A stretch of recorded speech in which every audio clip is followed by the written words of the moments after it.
पानी एक इतना महत्व का अंग है कि प्रत्येक जीवों के लिए जीने का प्राण बन गया। आखिर जीवों के जीने का आधार स्तंभ बन गया और ये पानी संसार के समस्त जीवों के लिए उपयोग में आ रहा है। महावीर एक बात बता रहे हैं अपने केवल दर्शन से, केवल ज्ञान से देखकर, कितने असंख्य जीव यहाँ आकर के पानी के शरीर में इकट्ठे हो रहे हैं। हमने यहाँ पर जब यह शब्द का प्रयोग किया कि ऐसी एक काया, ये जो शरीर है, अब ये शरीर के अंदर कहाँ पानी के जीव कितनी संख्या में, कितने रूप में, कितने स्वरूप में, कैसे इकट्ठे। अब इनके साइकिल जो चल रही है, साइकिल शब्द का सीधा तात्पर्य है स्व का स्थिति। अभी पानी के जीव पानी के रूप में ही भटक रहे हैं, न पानी के रूप से बाहर निकलकर आगे बढ़ रहे हैं और न पानी की काया में से नीचे उतर के बाकी साधारण में जा रहे हैं, वो भी नहीं हो रहा। अगर नीचे जाए तो साधारण में जाना पड़ता है, ऊपर आगे बढ़ता है तो वायुकाय, अग्निकाय वगैरह में आगे बढ़ता बढ़ता आगे के जन्मों में जाएगा। प्रत्येक जीव के लिए संसार के क्रम के अंदर या तो जीव अपनी तरह से कभी आगे के भव करे या ऊपर ऊपर चढ़ता जाए और आगे के भव करे, और कभी ये भी संभव है कि फिर से नीचे गिरता हुआ फिर नीचे के भव करे, ताकि इसी तरह से संसार का चक्र चलने वाला है। संसार का जो चक्र चलना है, संसार के अंदर 84 के चक्कर में जो परिभ्रमण है, वो तो इसी तरह से होगा। आपको लग रहा है कि हम मनुष्य के जन्म में आकर के बहुत ऊपर चढ़ गए, कल ये पता नहीं है कि हम मनुष्य के जन्म में से नीचे गिर करके कल कहाँ जाएंगे। हो सकता है कोई वापस पशु पक्षी के भव में जाए, हो सकता है कोई कीड़े मकोड़े के भव में जाए, हो सकता है कोई मक्खी मच्छरों के भव में जाए, हो सकता है किए हुए पाप कर्म का फल भुगतने के लिए नरक में भी जाए, हो सकता है किए हुए शुभ पुण्य का फल भुगतने के लिए स्वर्ग में भी जाए, और हो सकता है शायद वापिस मनुष्य में। बिना इसके 84 के चक्कर में परिभ्रमण ही नहीं है। आप ये मत सोचना कि एक जन्म करते करते क्रमशः आगे आगे बढ़ते ही जाएंगे, ऐसा नहीं है। जैसा जिस जीव का कर्म है, जैसा कर्म जीवों ने उपार्जन किया है, अब आखिर उस कर्म के अनुसार ही चले। ध्यान से सुनिए, महावीर को पूछा गया, भगवान अब पानी के जीव भी कर्म बांधते हैं? महावीर का जवाब क्या है? संसार में एक भी जीव बिना कर्म बांधे रहता ही नहीं है।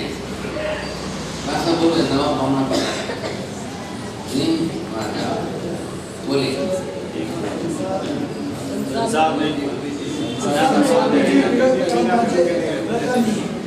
संसार में एक भी जीव बिना कर्म बांधे रहता ही नहीं। थोड़ा ध्यान से सुनिए, ये इंद्रियां मिली है, या तो कर्म बंधा है या कर्म खपा। ये मन मिला है आपको, आप मन से भी कर्म बांध सकते हो, मन से भी कर्म खपा सकते हो। ये शरीर काया मिली आपको, इस शरीर से भी लोग रोज कर्म बांधते हैं, और जब आप शरीर का भी एक सुंदर सुयोग के रूप में उपयोग करो तो उससे कर्म क्षय भी होता है। आखिर कर्म बांधने वाले, कर्म रोकने वाले या कर्म क्षय करने वाले है तो आत्मा ही। मन वचन काया तो मात्र साधन है, ऐसे डिवाइस, एक इंस्ट्रूमेंट। अब आत्मा को उपयोग करना है उनका। आप मन का उपयोग अच्छा कर रहे हो कि खराब कर रहे हो? आप वचन का उपयोग अच्छा कर रहे हो कि खराब कर रहे हो? आप अपनी काया का उपयोग सही कर रहे हो, अच्छा कर रहे हो कि? अब आप देखो, अब जो जीव कर्माधीन जैसा भव मिले जिन कर्मों के अनुसार जैसा जन्म ले ले, एक शेर ने, एक चीता ने, एक लायन ने, एक टाइगर ने जैसा जन्म लिया है, अब उसको जन्म से लेकर मृत्यु तक रोज पंचेंद्रिय प्राणियों की हिंसा करके ही पेट भरना है। आप ये मत बोलना कि वो क्या करेगा, वो दूसरा कुछ खा ही नहीं सकता है, इसलिए उसका तो आहार ही है, तो उसको क्यों कर्म लगे। महावीर ना कह रहे, आहार, निद्रा, मैथुन, परिग्रह, संग्रह, सब कुछ ये संज्ञाएं जिसमें जीवों ने सुख बुद्धि बनाई है, ये भी आपके कर्म बंध का ही कारण। आप अगर सही ढंग से धर्मी बने हो तो आप अपने लिए दो दिशा बना लो, चुन लो, साधन की दिशा, विराधन की दिशा। साधन की दिशा कर्म क्षय की है, कर्म रोकने की है। विराधन की दिशा कर्म बंध की है। आप घर में लिस्ट बनाकर दीवार पर लगा दो, ये क्रिया प्रवृत्ति कर्म बंध कारक है, ये क्रिया प्रवृत्ति कर्म क्षय कारक है। 24 घंटे का आपका एक दिन बीत रहा है, अब दाहिनी तरफ की दीवार पर कर्म बंध कारक प्रवृत्ति में टिक करो। आज मैंने ये किया है, आज मैंने ये किया है, आज मैंने इस तरीके से कर्म बांधा है, पाप किया है, कर्म बांधा। अब इधर बाईं तरफ की दीवार के ऊपर जो लिस्ट लगाए उसके ऊपर आज मैंने ये कहा, कर्म निद्रा की है, आज मैंने समय किए, कर्म क्षय किया है, आज मैंने दर्शन किया है, कर्म क्षय किया है, आज मैंने पूजा की है, आज मैंने कर्म निवारण किया है, आज मैंने जाप किया है, प्रतिक्रमण किया है। आपने जो प्लस पॉइंट में आत्मा के लिए कर्म क्षय कारक किया है उसका लिस्ट इधर। आप जिसमें हो रहा है आपसे बराबर आप अपनी दिशा के अंदर लिखिए। आपका खुद का रोज का निर्णय होता है। प्रतिदिन एक व्यापारी अपने दुकान में रोज हिसाब करता है कि नहीं, नफा नुकसान का हिसाब करते हैं आप। एक धर्मिष्ठ आराधक भी अपने नफा नुकसान का हिसाब। और ध्यान रखिए, पर्यूषण आ रहे हैं, पर्यूषण 8 दिन का पर्व आपके 8 कर्मों का हिसाब करने का वार्षिक पर्व है। सरकार ने अपने अंदर जो फाइनेंशियल ईयर बनाया है, उसका ईयर एंडिंग डे जो बनाया है, वैसे आराधक धर्म के क्षेत्र में पर्यूषण को अपना ईयर एंडिंग बना रहा है। मेरे 12 महीने का हिसाब करने के लिए मुझे ये दिन मिले, उसमें लास्ट आपको 8वां दिन संवत्सरी है और बीच पहले के 7 दिन जो आपको मिले हिसाब करो, 8वें दिन क्षमा करना। बिल्कुल 12 महीने का हिसाब। अब 360 दिन के एक एक छोटी बड़ी बात आपको याद रहेगी कि नहीं रहेगी? एक एक बात, कब चींटी मर गई, कब मैंने झूठ बोला, कब मैंने क्या किया, ये 360 दिन की एक एक बात आपको याद रहे। और उस समय संवत्सरी के दोपहर के 3.5 घंटे के प्रतिक्रमण में आप एक एक बात को याद करके क्षमा याचना करो। अब इतनी मेमोरी है जिसके साथ काले कोई खा दो जो कोई तो याद नहीं रहे, तो अब ये करेंगे कैसे और करना पड़ेगा, बिना किए नहीं चलेगा। सरकार ने नियम बनाना है कि बस 31 जुलाई आपको दिया है, आपको टैक्स भरने जरूरी है। आपने नहीं भरा, लास्ट डेट आपकी पूरी हो रही है, आपको सरकार ने रिमाइंडर करके पेपर में ऐड दे करके आपको 31 याद दिलाए। अभी तक मार्च 31 तक चल रहा था, गवर्नमेंट कल चेंज कर दे। अब 360 दिन है, कोई भी दिन निर्धारित कर लो।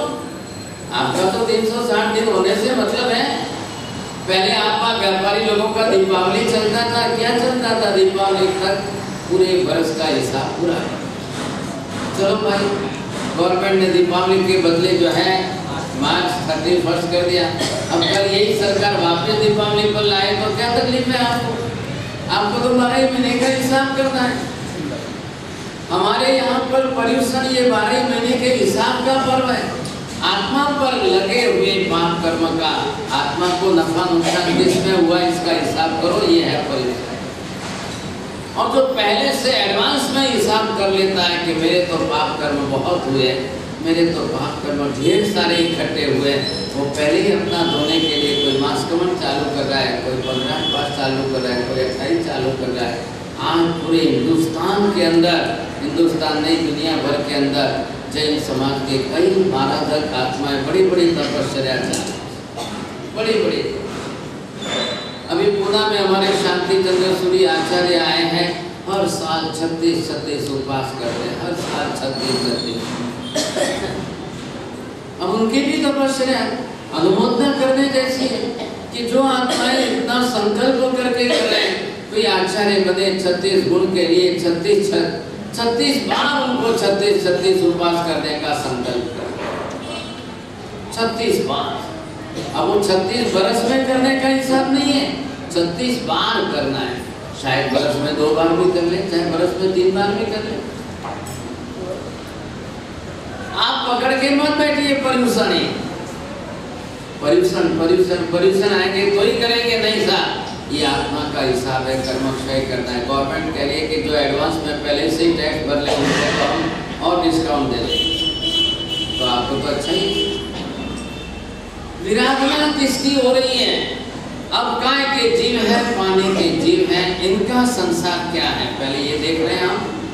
इनका स्वरूप कैसा है, इनका जीवन कैसा है, इनका आयुष्य कितना है, इनका जन्म मरण किस तरह से है, ये जन्मेंगे मरेंगे सब। आप अपने शरीर में हो, ये जीव इनके शरीर में। आपका संसार आपके हिसाब से चल रहा है, इनका संसार इनके कर्म के हिसाब से चल रहा है। No one is the organiser of this universe and no one is the director of this universe and no one is the manager of this universe. No requirement, nothing, not to manage the whole universe in infinite limits of the being, not necessary. Not a single person who can organize the whole universe, nothing at all. Mahavir साहब कह रहे हैं किसी की विश्व संचालन करने की आवश्यकता नहीं है। समूचे संसार का संचालन करने की एक व्यक्ति कोई जिम्मेदारी ले वैसी संभावना नहीं है। हर जीव के अपने अपने कर्म है, सबके अपने अपने कर्म है, सब अपने अपने कर्मों के हिसाब से करेंगे, सब करते रहे, कहाँ चिंता ही कहाँ है सब। ऐसी व्यवस्था जो उनको यहाँ पर की है। इधर देखिए, अब ये पानी का जीव कभी बारिश में आया, बारिश में से मर के नदी में गया। बारिश के अंदर उसका जीवन था कितना, ऊपर से नीचे गिरा, इतनी देर में प्राण चले गए, सब आयुष्य पूरा हो गया। अब नदी के फ्लो में बहते बहते शायद पहाड़ से टकराए, चट्टानों से टकराए, पत्थरों से टकराए, किस तरह से कैसे भी होगा तो भी उसका भी जीवन है कितना। लेकिन फिर मरा तो फिर यहाँ से कुएं में आके जन्म लिया। अब कुएं में फिर आप बागी जाओगे, कुएं में फिर ऊपर नीचे करोगे, फिर प्रहार तो होगा ही होगा। और है स्पर्श इंद्रिय वाला जीव है, कितना जिएगा? हल्का सा आघात प्रत्याघात लगा के उसकी मौत निश्चित। अब यहाँ से तालाब में आया, तालाब में लोग जीने देंगे कि नहीं देंगे? यहाँ भी जीवन तो है, जल राशि है बड़े प्रमाण में। अब जिएगा कि मरेगा? कितना जिएगा, किस तरह से जिएगा? सैकड़ों महिलाएं तालाब पर कपड़े धोने जाती हैं। वही एक पत्थर देखा तो कपड़े पानी में, नदी में डाला, फिर पत्थर पर, फिर पानी में डाला, फिर पत्थर। कोई गाड़ियां लेके धोने जा रहे हैं, कोई क्या कर रहे हैं, कोई क्या कर रहे हैं। अब ये प्रक्रिया चलती रहेगी। यहाँ से तालाब से आया, कहीं पानी गुफाओं में भर गया, जम गया, कंदराओं के अंदर। आज सैकड़ों गुफाएं ऐसी है जहाँ पानी जमा हुआ है। अब वो पानी जमा हुआ, अगर वहां कोई स्पर्श नहीं करता है तो वर्षों तक जीवन जिएगा, वर्षों तक जिएगा। पुराने जमाने के अंदर अंडरग्राउंड टैंक, ओवर टैंक नहीं, अंडरग्राउंड टैंक बना के रखते थे। बारिश का पानी आता था, जमीन के अंदर उतरता था, अंडरग्राउंड टैंक बरोबर बना के रखे थे, पानी 12 महीने सुरक्षित रहे।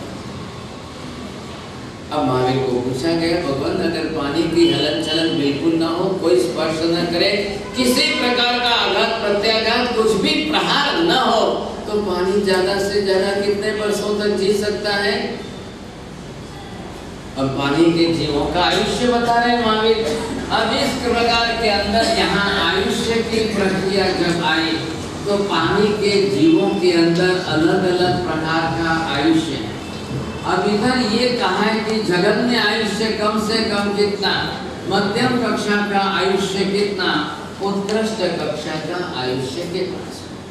कल हमने जो बात की थी मिनिमम जिसको कहते हैं वो है अंतर्मुहूर्त का आयुष्य। अब इधर देखिए अंतर्मुहूर्तों को फिर वापिस आप जगन्य मध्यम उत्कृष्ट कर्ता कक्षा का करिए। अब बारिश का पानी जो नीचे गिरा उसमें भी हवा का झपाटा कितना है, हवा का झोंका, तेज हवा है और बारिश गिर रही है, तेज हवा नहीं है और बारिश गिर रही है, बिना तेज हवा के मंद हवा में भी धीरे धीरे बारिश ऊपर से नीचे गिर रही है और एक आंधी तूफान के अंदर बारिश गिर रही है। तो फर्क पड़ रहा है कि नहीं? आंधी तूफान भी उसमें हवा इतनी तेज है कि कई बार 100 किलोमीटर की तेज से रफ्तार से हवा दौड़ती है और ऐसे में बारिश साथ में गिरे तो बारिश के पानी को भी लेकर हवा कहते हैं। कई बार हवा का प्रमाण बिल्कुल मंद है और कोहरे के रूप में पानी जम गया है, वो भी पानी है दैट इज मिस्ट से, लेकिन ये कोहरे के रूप में छोटे छोटे दाने के रूप में पानी जमा।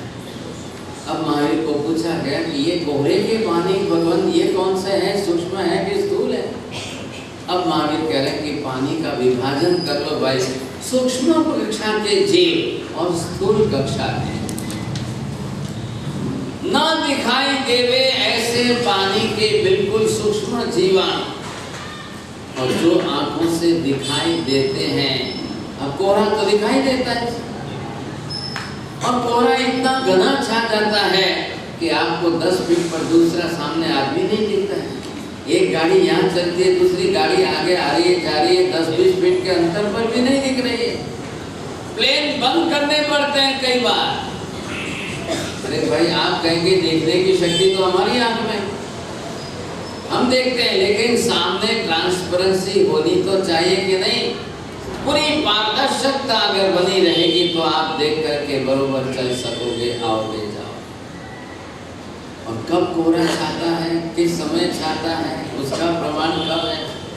अब आप कल्पना करोगे कई बार माइलों तक चलते चलते कोहरा ही दिख रहा है, सामने की बिल्डिंगें भी नहीं दिख रही है, गाड़ियां नहीं दिख रही है। अब ये कोहरा कितने प्रमाण में फैला हुआ है, आज दिन तक विज्ञान ने कभी इस पर रिसर्च करके ढूंढ के नहीं निकाला।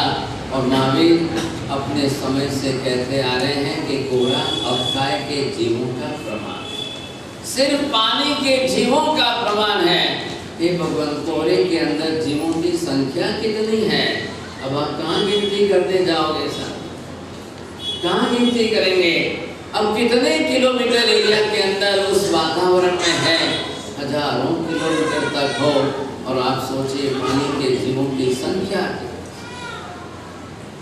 जन्म तो लेना है, आपका आघात प्रत्याघात होगा तो उनको भी मरना है।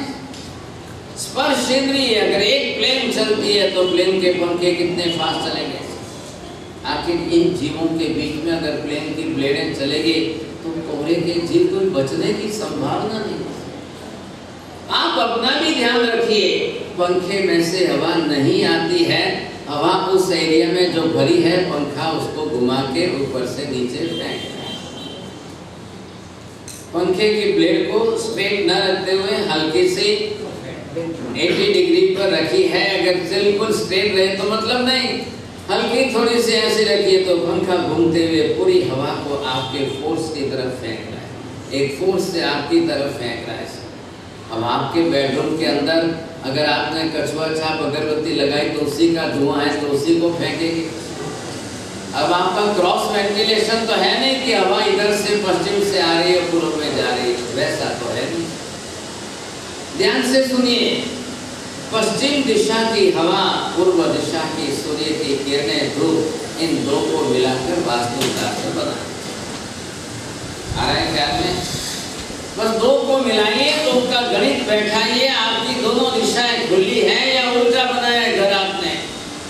पश्चिम दिशा में दीवार कर दी, घर में हवा ही नहीं आनी, हवा आनी बंद हो गई, आपके घर में बीमारियां रोज रहेंगी।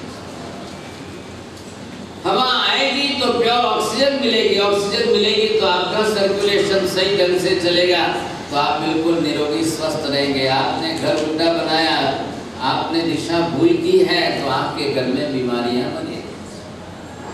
आपने पूर्व दिशा खुली रखी है, घर में पूर्व दिशा की धूप आ रही है, किचन में धूप आनी जरूरी है, और धूप सही आ रही है तो जीव जंतु दिखाई दे। हमारे जैन लोग पहले से किचन के अंदर लिपण करते थे, चूना और सीमेंट मिलाकर करते, चूना और गाय का गोबर मिलाकर करते थे।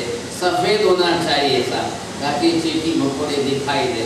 अब आज बिल्डर लोगों ने किचन का ओटा ही काला कर दिया, और देख लो इसमें अब चींटी आवे कि मच्छर बैठे, कुछ देखना ही नहीं। और मच्छर तो काला देख करके पहले आकर के बैठता है, अब चींटी अभी आएंगी बैठे, अब क्या करना? अब फिर बोलते बाबा जी रोज बीमारी घर में, रोज बीमारी। अब नहीं होगी तो क्या होगा? आपका किचन बिल्कुल पूर्व की दिशा में हो, और थोड़े से 45 डिग्री में आप आ रहे तो अग्निकोण में किचन होना चाहिए, अग्निकोण में डाइनिंग टेबल होना चाहिए, पूर्ण धूप के प्रकाश में आपको भोजन करने बैठना चाहिए। अब ये वास्तुशास्त्र के नियम हैं, उन्होंने बनाए हैं। ये वास्तुशास्त्र कोई बिजनेस के लिए नहीं है, घर के रहन सहन के लिए। अब आया चाइना से एक अलग से प्रकार का वास्तुशास्त्र आ गया, टेलीफोन इधर रखो और घड़ियाल इधर रखो, और उन्होंने इसमें बैठा दिया। देखो पैसा कमाने के लिए लोग तुक्के लगाते हैं और सब कुछ चलता है। अनजान लोग हैं, आपको सुख दुख की बात जोड़ करके बैठा देंगे। घड़ी अटने दक्षिण दिशा में रात में तो करनी मृत्यु गई, नहीं हो गई मृत्यु नहीं, एक ही बेटा एक ही बेटे, लो निकाल दी। अब टेलीफोन इधर मत रखो, इधर से इधर रखो साहब, लो साहब, हाँ साहब ठीक है, अब तो कोई हरकत नहीं। अब रोज क्या करोगे आप? रोज ये क्या चक्कर लगाया, कहाँ रखोगे आप? घर तो घर है, बिल्कुल नहीं। भारतीय वास्तुशास्त्र के अंदर घड़ी और टेलीफोन की चर्चा नहीं है। वहाँ सीधी आपको दिशाओं के अंदर पूर्व और पश्चिम की, उत्तर और दक्षिण की, जिसके अंदर हवा और प्रकाश पूरा रहना चाहिए। बात इतनी। आज भी देख लो कई घरों के अंदर धूप ही नहीं आती, कई घरों में धूप का नाम निशान नहीं है। कई घरों के किचन में 24 घंटे ट्यूबलाइट, कई घरों के अंदर 24 घंटे जो है पंखे चल रहे हैं, कई घरों में हवाएं आनी बंद है।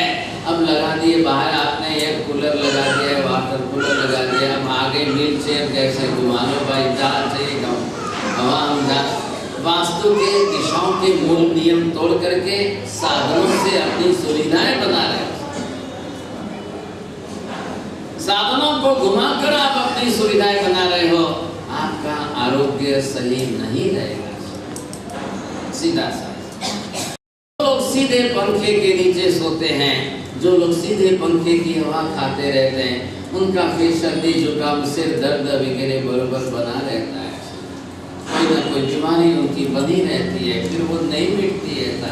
आपके पास कारण का ज्ञान नहीं है, निवारण के लिए खाली डॉक्टर। और इसमें भी आ गई मॉडर्न मम्मी आ गई, आजकल बहुत प्रकार की मॉडर्न मम्मी आ गई। और मॉडर्न मम्मी आने के बाद वो कहते हैं सास तो चाहिए, ये बड़ी समस्या है। आते ही साल 2 साल हुए शादी के, बिना सास का स्वतंत्र घर चाहिए। जो अनुभवी थे, जो अनुभव से बच्चों का आरोग्य सुधारते संभालते थे, वही नहीं चाहिए। अब ये सारे दुखी होने के रास्ते हमने पकड़े, और सिर्फ डॉक्टर लोग पैसा कमा रहे। आज तो सोने चांदी का जवाहरात का व्यापार करने वाला जितना नहीं कमाता, उससे ज्यादा डॉक्टर कमाता। कपड़े का व्यापारी जितना नहीं कमाता, उससे 10 गुना तो डॉक्टर कमाता। और आप शायद आज घर घर के अंदर आप पेट में जितना नहीं खाते, उससे ज्यादा डॉक्टर को देते। आप देख लो इंसान है। थोड़ा सा आपके आरोग्य की बात करके आपको जागृत किया जाए, सचेत किया जाए, उसमें भी यहाँ फिर खाना का इतिहास ही अलग पड़ जाए। यहाँ और बात विवाद के अंदर विरोध खड़ा होता है। अब ये परिस्थिति आ रही है, महावीर कह रहे हैं ये तो होना ही होना है। अब इसमें से पानी के जीवों की ये यात्रा चल रही है। कल हमने ये बात की थी कि पानी के जीव कितने काल तक जो है ये अपनी यात्रा चलाएंगे।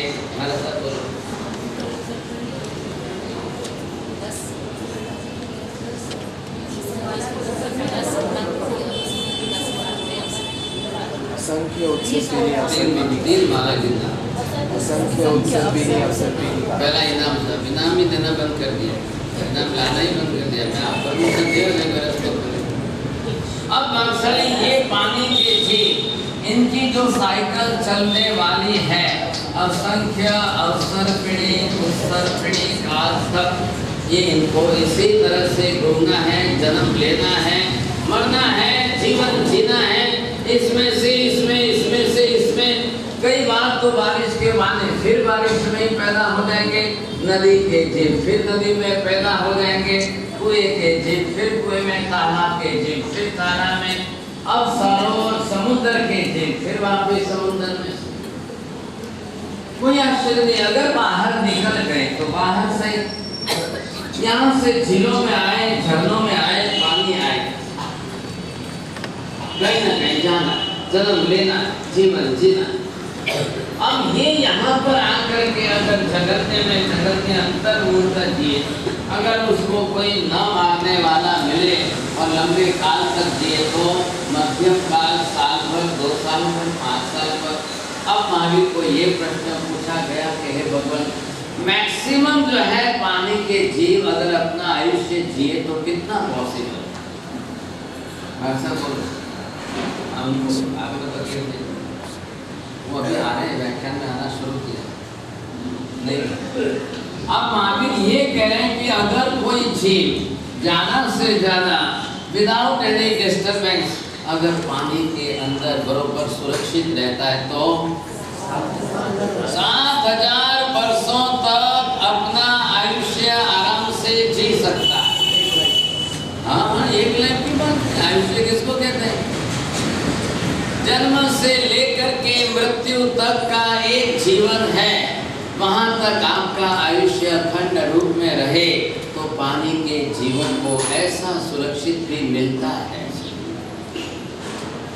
अब आप देख लो, कई बार पहाड़ों के नीचे पानी है, कई बार पहाड़ों के बीच में अगर थोड़ी सी पोखल जगह है और वहां पानी सुरक्षित है, न तो चिड़िया पीने जा सकती है, न मनुष्य वहां तक पहुंच सकता है।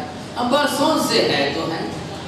बाहर आपको पूछा जाए हिमालय कब से है, विंध्याचल कब से है, आबू अचलगढ़ के पर्वत पहाड़ कितने वर्षों से हैं सर?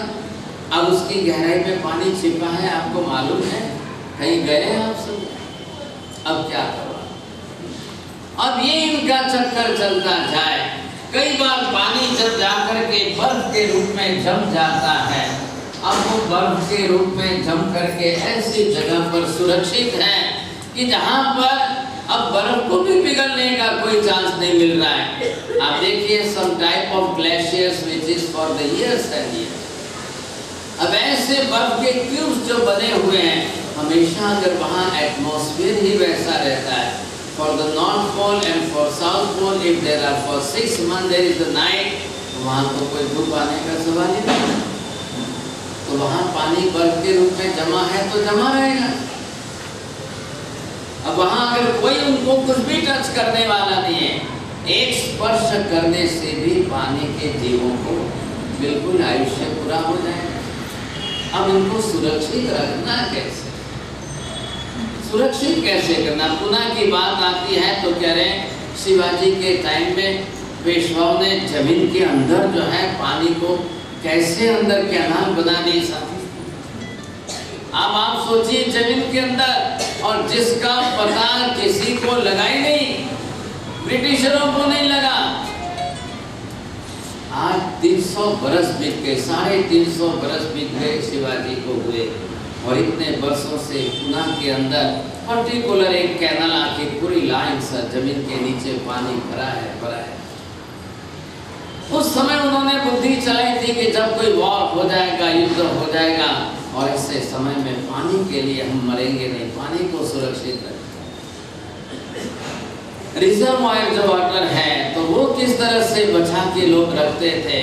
अब ये चाहे आप ये कितना भी, अब ये अगर असंख्य अवसर्पिणी उत्सर्पिणी का लंबा काल देखो ये कितना हो गया, तो उसके सामने 7000 बरस का अगर पानी का आयुष्य भी है तो क्या है, क्या है?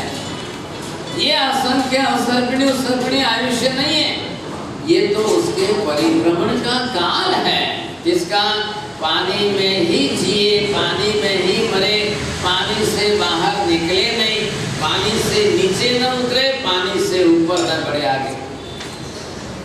कोशिश करिए समझने की, पानी की बात चल रही है। हाँ, ये यहाँ पर आपको फ्री में मिल रहा है, बाकी अमेरिका में चले जाओ 2000 रुपये 1 घंटे के दो, $2000 1 कलाक के दो, तो भी वहाँ आपको ये सत्य कोई नहीं समझा, कोई सवाल ही नहीं। विज्ञान कोई आज यहाँ तक पहुँचा नहीं है कि पानी का आयुष्य ढूंढ के निकाले। This is not the subject of science.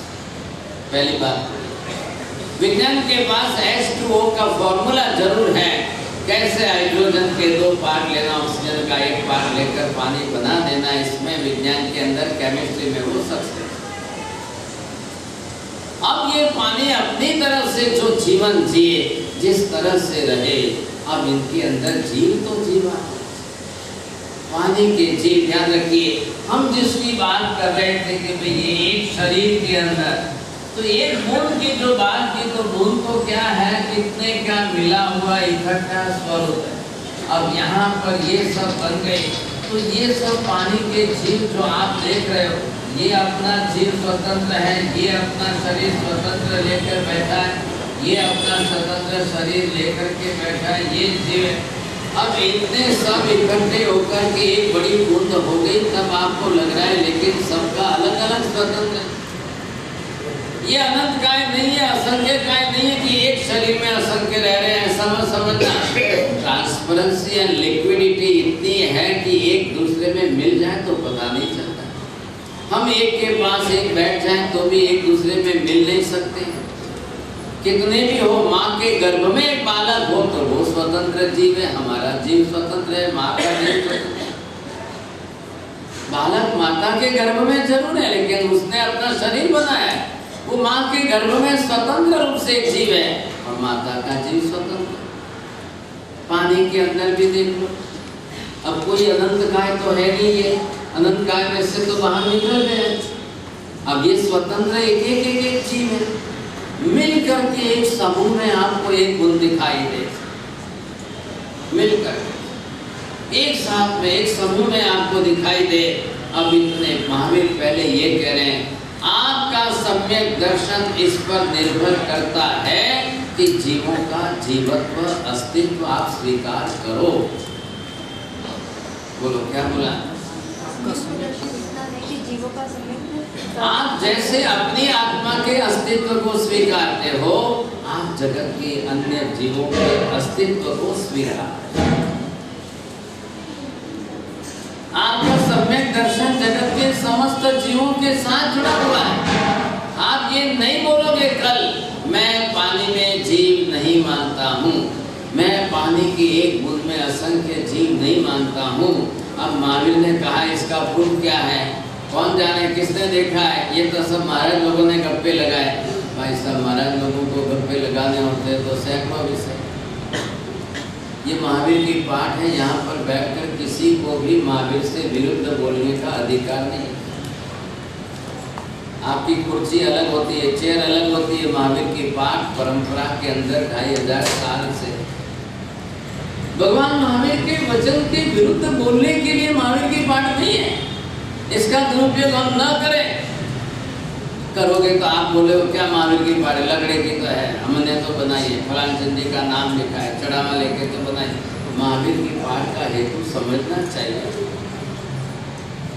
केवड़ियों की पाठ, सर्वज्ञ तीर्थंकर भगवंतों के पाठ, जहाँ से सर्वज्ञों के वचन की गंगा, ज्ञान गंगा बहती है, वो महावीर की पाठ। एक एक वचन यहाँ सर्वज्ञों का, केवलियों का अंतिम वचन है। जब तक आप इस वचन को स्वीकारने की अपनी मानसिकता नहीं बनाएंगे, तब तक सम्यक दर्शन की गांठ खुलने के कोई आसार नहीं। कोई विकल्प नहीं। आप सम्यक दर्शन प्राप्त करना चाहते हैं तो असत्य की गांठ को अंदर से खोलना अनिवार्य है। ये ग्रंथि भेद की प्रक्रिया है, तभी आपको सम्यक दर्शन होगा। अन्यथा आप सर्व सामान्य रूप से, कॉमन रूप से आप मान लो कि हाँ मैं भी सम्यक दृष्टि हूँ, मैं भी सम्यक दृष्टि, मैं तो धर्म मानता ही, मैं तो भगवान मानता ही। आप जब भगवान को मानते हो तो इसका मतलब ये हो रहा है कि भगवान की एक एक बात को आप मानते हो, तब भगवान को मानना सार्थक है, नहीं तो नहीं सार्थक। इधर आप महावीर का नाम लो और महावीर के नाम की बात करो और फिर आलू प्याज खाते रहो और फिर बोलो कहिए इनमें कहिए ऐसा कहिए मत बोलो, अनंत काय है, अनंत जीवों की हिंसा। अब ये वचन भी महावीर का ही वचन है। जब महावीर को मानने जा रहे हो तो इस बात को स्वीकारना अनिवार्य हो गया। अब आप इसमें अपनी तरफ से कुछ भी नहीं कर, पहले ये बात निश्चित कर। हमारा ज्ञान उतना है नहीं, हम इंद्रियों के ज्ञान वाले, हम आंख से देख करके समझने वाले, हमारे पास इतना ज्ञान कहाँ है कहाँ? इसलिए श्रावक श्राविका, साधु साध्वी, ये चतुर्विध संघ जो परमात्मा ने बनाया हुआ संघ है, अगर तीर्थंकरों के बनाए हुए इस संघ में हम अपने आप को स्वीकार करते हैं तो परमात्मा की एक एक बात को स्वीकार करना हमारा कर्तव्य है। ज्ञान में कमजोरी नहीं होनी चाहिए, ज्ञान में कमी नहीं होनी चाहिए, श्रद्धा में कमजोरी नहीं होनी चाहिए, श्रद्धा में कमी नहीं होनी चाहिए। शायद संभावना किसके, आपके आचरण में 19-20 हो जाए तो आपको अतिचार लगेगा, लेकिन मान्यता आपकी कमजोर नहीं, आपकी जानकारी कमजोर नहीं होगी। ज्ञान पूरा रखिए, श्रद्धा पूरी बनाइए, इसमें कमी मत रखिए। यहाँ महावीर ने गुणस्थान अलग कर दिया है। चौथे गुणस्थान वाला श्रावक जो है वो खाद मात्र मान्यता रख रहा है, अपना ज्ञान और दर्शन सही रख रहा है। अब जब आप सही आचरण करोगे तब 5वें गुणस्थान पर जाओगे, नहीं तो चौथे पर। कितनी बड़ी दुनिया है ये, संसार के कितने जीव हैं, कितने जीवों का परिभ्रमण है। हम तो मनुष्य हैं, मनुष्य तो मात्र संख्यात ही है, संख्यात लिमिटेड मनुष्य है। और हम जो जीवन जी रहे और मर रहे, जन्म लेकर मर रहे हैं, हमारा संसार इतना बड़ा नहीं है। हमारे जन्म मरण का, भव भ्रमण का संसार इतना बड़ा नहीं है जितना इन पानी के जीवों का संसार। कितने जन्म मरण करते जाएंगे। इधर देखिए, एक अवसर पिणी काल जिसको आप कहते हो 10 कोड़ा कोड़ी सागरोपम, उस सर्पिणी काल 10 कोड़ा कोड़ी सागरोपम, अब ये हो गया 20 कोड़ा कोड़ी सागरोपम का एक काल चक्र हो गया। और ऐसे असंख्य अवसर्पिणी उत्सर्पिणी तक पानी का जीव पानी की काय में, अब काय में ही जन्म लेता रहेगा, मरता रहेगा, जन्म लेता रहेगा, बार बार मरता रहेगा। अब सिमंदर स्वामी को प्रश्न पूछे, थोड़ा ध्यान से सुनना। हे भगवान, असंख्य उत्सर्पिणी अवसर्पिणी के इतने लंबे दीर्घ काल तक स्वकाय स्थिति में जन्मने वाला, मरने वाला पानी का जीव कितने भव करेगा? हे भगवान, कितनी बार जिएगा, कितनी बार मरेगा? सिमंदर स्वामी कहेंगे अनंत बार जन्मेगा, अनंत बार मरेगा। अब आप इधर से गणित लगाइए। अगर जगन्य अंतर मूर्त का आयुष्य काल हमने देखा जो बारिश के पानी की बूंद को ऊपर से नीचे गिरने में पूरा आ रहा है ख्याल में आप। अब वो इस तरह से अगर असंख्य अवसर्पिणी अवसर्पिणी काल तक जिए और ऐसे अंतर मूर्त का आयुष्य लेकर जिए तो कितने भाव बिताएगा, कितने भाव करेगा? अब आप कल्पना कर लो किस तरह से इस जीव को कितने भव करना है, कितने जन्म लेना है। अब हम तो इसकी कल्पना नहीं कर पाते हैं, सोच नहीं पाते हैं, और हमारी बुद्धि में कसाय का भाव, अहंकार आदि बीच में आकर के अवरोधक बनाकर हमारी बुद्धि को विपरीत चला रहा है। मैं नहीं मानता हूँ, मैं नहीं मानता।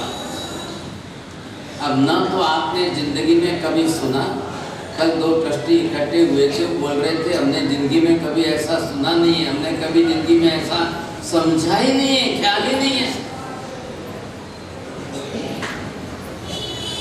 बरोबर उन्होंने बात की कि जिंदगी में पहली बार एक सुवर्ण अवसर मिल रहा है कि ऐसा ज्ञान, वो भी टीचिंग मेथड से, ब्लैक बोर्ड के ऊपर डायग्राम के साथ, ऐसा दिमाग में फिट होता है कि वो दिमाग में से चित्र भी नहीं जाता।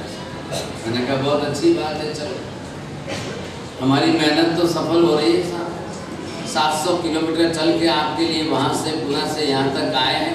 रोज का हमारा ये परिश्रम है, और जितने लोग इसमें से समझे, सीखे, जाने, कुछ तो आपका ज्ञान बढ़ना चाहिए साहब। मैं कोई राजा रानी की कहानी किससे सुनाने नहीं आया। मैं एक बार भी महावीर की पाठ पर से शेर शायरी नहीं सुनाऊंगा, कोई जॉक्स नहीं सुनाऊंगा, मुझे शेर शायरी सुनाना नहीं। मैं महावीर का सिद्धांत सुनाऊं, महावीर के आचरण आगम के पाठ सुना दूं आपको, लेकिन शेर शायरी नहीं सुना। महावीर की पाठ का अनादर नहीं करते, भगवान का सिद्धांत ही आपके सामने रखना। अब आप अपनी बुद्धि का क्षयपशम बढ़ाइए, आप अपनी बुद्धि को सूक्ष्म करके महावीर की बात को समझने की कोशिश करें। सबकी बुद्धि कम ज्यादा है, सबकी बुद्धि अलग अलग है। हो सकता है कि मैं कितनी भी मेहनत करूं, डायग्राम के साथ समझाऊं, लेकिन निद्रा दर्शना वर्णीय कर्म का उदय आप बारी खड़ा कर आराम से नींद लेते रहो, तो मैं उसका जिम्मेदार नहीं है। अभी कुछ लोग ऐसे भी हैं, आराम से नींद लेते रहे, सामयिक लेवाती मतलब 48 मिनट में तो थोड़ा बोलता रहते, थोड़े चंद्र बोलना है, बोलता कोई फर्क पड़े, मोरे कोई फर्क पड़े। हर साल हम आते ही, हमारा तो नियम है सामयिक लेना है, जाने ये हमके फिर कोई पावसी है प्रभाव ना दीजिए। मैं आपको हाथ जोड़ के विनती करता हूँ, मेरे ऊपर प्रभावना का कोई दोषारोपण मत करना। आप रोज प्रभावना करिए, मुझे कोई तकलीफ नहीं। परिसर में भी करना है, चलिए रोज करो, मुझे कोई तकलीफ नहीं। आपका जो परंपरा का जो अनादिकाल का रिवाज चलाना है, चलाइए, मुझे कोई तकलीफ नहीं। आपके जो रिवाज पड़े हुए के बाद से मौत मेरी पेरी पहन दे तो इस व्याख्यान सफल की। हाँ सफल चंदी व्याख्यान में प्रभाव और ठीक है, आपकी मर्जी भाई साहब। अभी भी हम इसमें से ऊपर उठने की क्षमता वाले नहीं, अभी हमारी वो योग्यता और पात्रता का काल परिपक्व नहीं हुआ है। मुझे कोई अफसोस नहीं है, मैं भाग्यशाली कहता हूँ, कोई भी ट्रस्टी लोग हो या कोई भी भाई बहने हो, मेरे ऊपर मत डालना भाषा। आप अपनी तरफ से जो करना है करो। मैंने कल एक तरीका नया बताया था, कल ये ट्रस्टी महोदय नहीं आए थे, मैंने नया तरीका बताया था कि 9 बजे प्रभावना देकर ही ऊपर भेजो। अब वो दिमाग में बात बैठती है कि नहीं बैठती है, इसके लिए आप मीटिंग करके डिस्कशन करना, मुझे कोई चर्चा नहीं। आज सबसे पहली बात है कि ये केवल किसकी बात है, केवली की बात कह रहा हूँ मैं महावीर के नाम से कह रहा हूँ, मैं आचरण सूत्र के पाठ से कह रहा हूँ, मैं आपको उत्तरायण सूत्र के पाठ से दो समझे करें। तो भगवान केवली की बात है, और मुझे कोई अपने घर से नहीं लाया, मेरे को मम्मी ने नहीं सिखाया कि मैं आपके यहाँ पर आके बोल, सवाल ही नहीं खड़ा। बहुत गहरा ज्ञान है, बहुत गहरा ज्ञान है।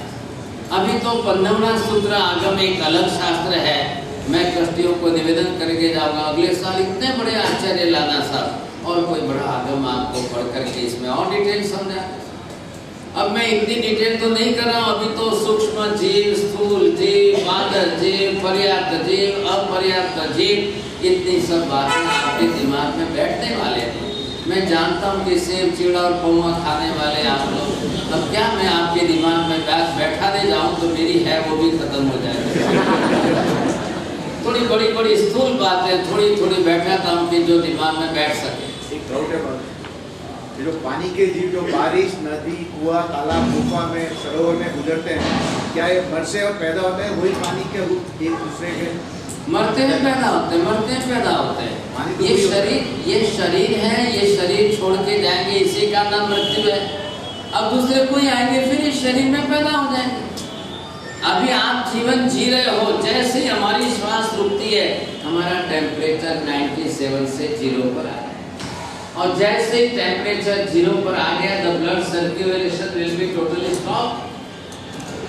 अब बोलते ना हमारी भाषा में मिट्टी ठंडी हो गई, बोलते ये भाषा अलग है, ये साइंटिफिक लैंग्वेज। अब इसके अंदर अनगिनत बैक्टीरिया उत्पन्न हो जाए। अभी क्यों नहीं है? अभी क्यों नहीं? अभी हम श्वास ले रहे हैं, ऑक्सीजन आ रही है, ऑक्सीजन जा रही है, ब्लड का सर्कुलेशन हो रहा है। सिर से लेकर पैर के तलिए तक जो है 11 बार एक श्वास में आपका blood circulation. So due to that friction heat, that temperature in your body, so now the any other antibiotics which is outside of the body, they can't come in our body, they can't grow in our body because we have our own temperature. लेकिन जैसे ही हमारी आत्मा ने शरीर छोड़ा, oxygen लेना बंद हुआ, ब्लड सर्कुलेशन बंद हुआ, खून का दौरा बंद हो गया। अब टेम्परेचर डाउन होने पर असंख्य बैक्टीरिया उत्पन्न हो, इतने जीवाणु इसकी संख्या असंख्य बताई। अब यहाँ पर आपने ये देखा है कि ये पानी अगर यहाँ पर स्टोरेज करके पड़ा हुआ है, अब ये पानी जिस तरह से यहाँ पर पड़ा है, तो ये यहाँ के जीव मर के इसमें आकर उत्पन्न हो गए। ये यहाँ से इतने जीव मरकर आकर के इसमें जन्म ले रहे, शरीर तो है ना, इसको कहते हैं अवकाय की योनि उत्पन्न। तो योनि मतलब क्या? जीवों को उत्पन्न होने का स्थान। तो ये यहाँ पर आकर के इतने जीव उत्पन्न हो गए। अब ये उत्पन्न हो गए तो ये कहाँ तक सुरक्षित रहेंगे?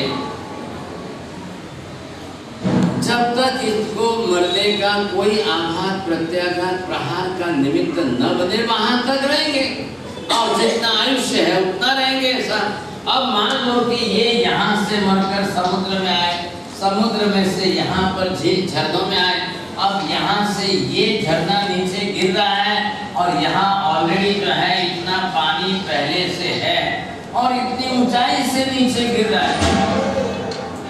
अब ये 100 फीट की ऊंचाई हो और इतना जोर से नीचे गिरे तो पहले जो जीव पानी के हैं उनके ऊपर ही तो आकर गिर पड़ेगा। अब वो कैसे जिएंगे? जैसे कभी आप महाराष्ट्र में चले जाओ तो खंडाला आता है, आपने कभी देखा होगा पहाड़ियों को, और कहीं पर भी झरने आप तो देखते हो, समझे कि नहीं? और वहां पर आप इतनी ऊंचाई से पहाड़ पर से पानी नीचे गिरता है। अगर या तो नीचे पत्थर है उस पर गिरे तो प्रहार होना ही, मरना ही मरना है। अगर नीचे पानी भी है तो उसमें जो असंख्य जीव है, अब इनका अपने ऊपर से नीचे से आकर गिरे साथ। अब पानी का भी वजन है, velocity and mass both are there. अब आप पानी से भी किसी को मार तो सकते हो कि नहीं? अब ऐसी स्थिति के अंदर इन जीवों का बचना कैसे संभव होगा? अब इन जीवों का सुरक्षा कैसे? नहीं हो सकता। क्या कारण है इसका? पहले आप देख लो, हमने पानी के अंदर इन जीवों की जो इनके प्राण जो देखे हैं, हिंसा होने के पीछे पानी के जीवों के प्राण कितने हैं? जिन्होंने 4 बोला उनका पहला ही नाम। अब ये 4 प्राण के अंदर आपने ये देखा, आयुष्य तो कंपल्सरी है, श्वासोश्वास कंपल्सरी है, ये उसका जो है स्पर्श इंद्रिय है और ये काया शरीर। अब आप देख लीजिए शरीर है। अब ये 4 में से पानी का कौन सा सुरक्षित रहेगा? 2 में से कौन सा सुरक्षित रहेगा ये देखना है आपको। तो इसके अंदर उसका शरीर तो है, लिक्विड फॉर्म है, ट्रांसपेरेंट है। अब ये अपनी तरह से जब तक कोई आहन प्रहार ना हो, इधर से आ गए 8 प्रकार के ये स्पर्श आ गए। अब ठंडे गर्म के हल्का सा भी हुआ बर्शाली, कैसे बचेंगे? कैसे बचेंगे? और इधर इनकी श्वासोश्वास की क्रिया चल रही है, पानी भी श्वास लेता है। आप ध्यान से समझिए। आप महावीर को साइंटिस्ट मत कहिए, लेकिन महावीर साइंटिस्टों के साइंटिस्ट है, केवल ज्ञान है। और ये कोई दुनिया के साइंटिस्ट ये स्वीकार नहीं सकते हैं कि ऑक्सीजन जो है पानी भी लेता है कि नहीं। लेकिन आप हमेशा ध्यान रखिए, अगर एक पानी का बैरल है आपके पास और नीचे 10-20 लीटर पानी है, ऊपर का भाग खाली है, आपने पैक करके उसको बंद करके रख दिया है, अब पानी के जीवों को ऑक्सीजन मिलेगा कि नहीं मिलेगा? अब अब आप 2 दिन बाद 4 दिन बाद खोलेंगे, आपको पानी के अंदर की स्मेल अलग प्रकार की आएगी, और जो पानी खुले में हवा में है उसका पानी का आप स्मेल देखिए, इनकी स्मेल भी अलग होती है।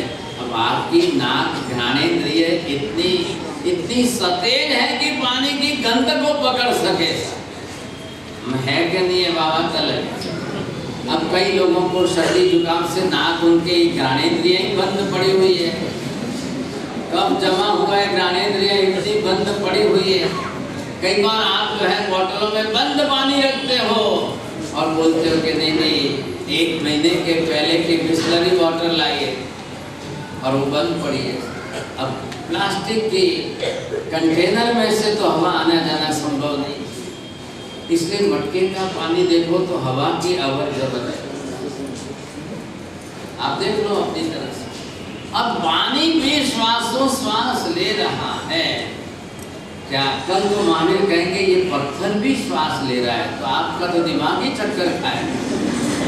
और सेब चिमड़ा वाला बाबूजी कहीं हमने पूरा दिमाग लगाने से पत्थर श्वास लेता है, या तो आप बोलेंगे बाबूजी का दिमाग ठिकाने नहीं, आप तो ये बोलेंगे कि महाराज को कहीं हॉस्पिटल में भर्ती करो साहब, मेंटल हॉस्पिटल में। अरे मुझे तो कर दोगे, महावीर को कहाँ मेंटल हॉस्पिटल में डालो। ये नियम महावीर के बनाए हुए हैं कि श्वास के बिना पानी भी नहीं जीता है, और ये सब अलग चीज है। ये तो फिर भी फिजिकल चीज है, ये फिजिकल चीज है, ये फिजिकल, लेकिन ये तो आयुष्य कर्म के आधार पर। पानी के जीवों ने भी मरने के पहले अगले जन्म का आयुष्य बांधा है, तब वो दूसरे भाव में आगे गया है। अरे ये बात समझ में, ये पानी के जीव इन्होंने जो है इसमें ये हम मरने के पहले इन्हें इसने दूसरा अगले भव का आयुष्य बांधा है, तब वो आगे का मतलब ये मत सोचिए, हो सकता है मर के वापस इसी में ही जन्मे, या मर के आगे वापस इसमें बाहर जाए।